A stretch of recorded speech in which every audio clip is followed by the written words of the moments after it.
Senator Cassidy. Hey, sir. Thank you for being here. Sir. Thanks for serving our country. You mentioned that the number of fraud, identity theft victims has decreased, but has the amount of money dispensed as in fraudulent refunds, has that also decreased? And if so, by how much? Senator, I don't have the exact number, but it has decreased. I mean, we've decreased the number of fraudulent returns entering into the system, and we have decreased the number of improper payments. I get that. I guess I want to know, is it low-hanging fruit, relatively small value, or, and I'm not criticizing, I'm just trying to get a feeling for it. And if this is what it was a year, 5 years ago, is it roughly that, or is it dramatic? Is that also down 40%? I can get you that number, Senator. I will. Next, how much roughly are we dispensing in fraudulent refunds? Well, at this point, we're in the process of gathering that data for the latest year, so that is another number. I'd prefer to get you a more specific number than what I've got right now. And I'm not trying to play you, but if you're asking for $300 million in software or IT systems to combat, but we're losing $20 billion, then we probably should give you more than $300 million. You know what I'm saying? Yes, sir. Lawyers, guns, and money, but let's address this problem. Yes, and what is, I mean, at some point, you're always going to have a certain number of fraudulent returns. Do you have a sense of what the acceptable rate of those returns are? Well, what we'd say is 0 would be the acceptable number of returns. We don't know that we'll ever get there, but working with the state and local governments and the tax return preparation software community, as well as tax return preparers, we've made good progress. As I said, we've gotten the number of claims down by about 2/3 in the last 2 years. The number of improper returns at this point is about 240 tax-related I heard entities. that, so I'm going to move on. Only not just because I caught that. I listened to what you had said earlier. I'd like to now change topics away from tax returns and talk about something I've been interested in as vis-a-vis trade-based money laundering. And I'll start off by transfer pricing between subsidiaries of a multinational corporation. Now, it's easy to imagine that there could be arbitrage of pricing so that gain is realized in a low tax country and loss is realized in the high tax country. And how does the IRS audit or monitor to make sure that gain and loss is being declared appropriately?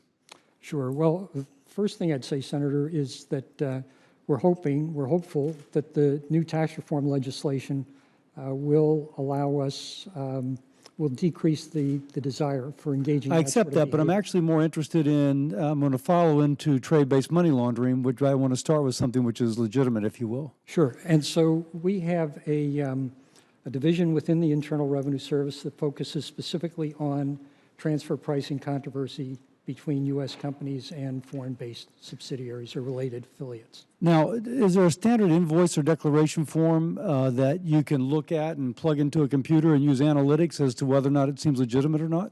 Well, the transfer pricing calculation tends to be very case-specific, and there are sort of general guidelines, but it really is case-by-case. Now, the case-by-case doesn't give itself to big analytics.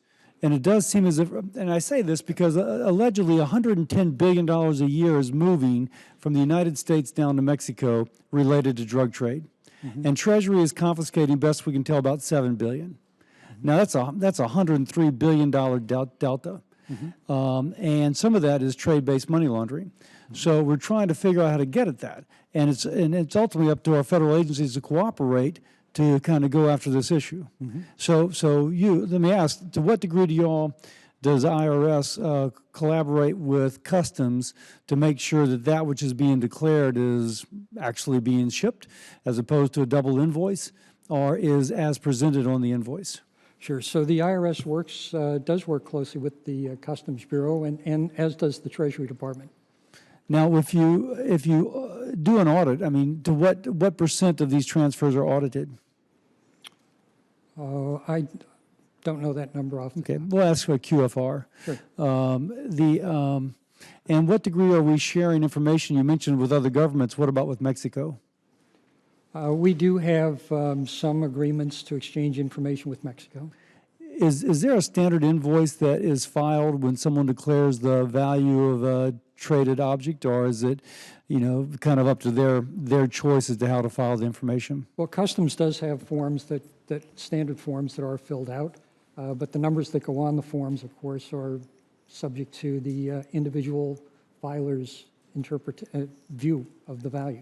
But if you were to look at, say, a multinational, you would just look at what they're declaring, but not necessarily audit to make sure that it is correct? The audit selection criteria that the IRS uses is a fairly sophisticated formula, and which we feel is pretty good, but it's constantly being refined. But it is a fairly sophisticated We'll analysis. follow up because I hear the tap and I know that I'm over, so I'll yield back, and I thank you for your answers. Well, thank you, Senator. Your time has expired.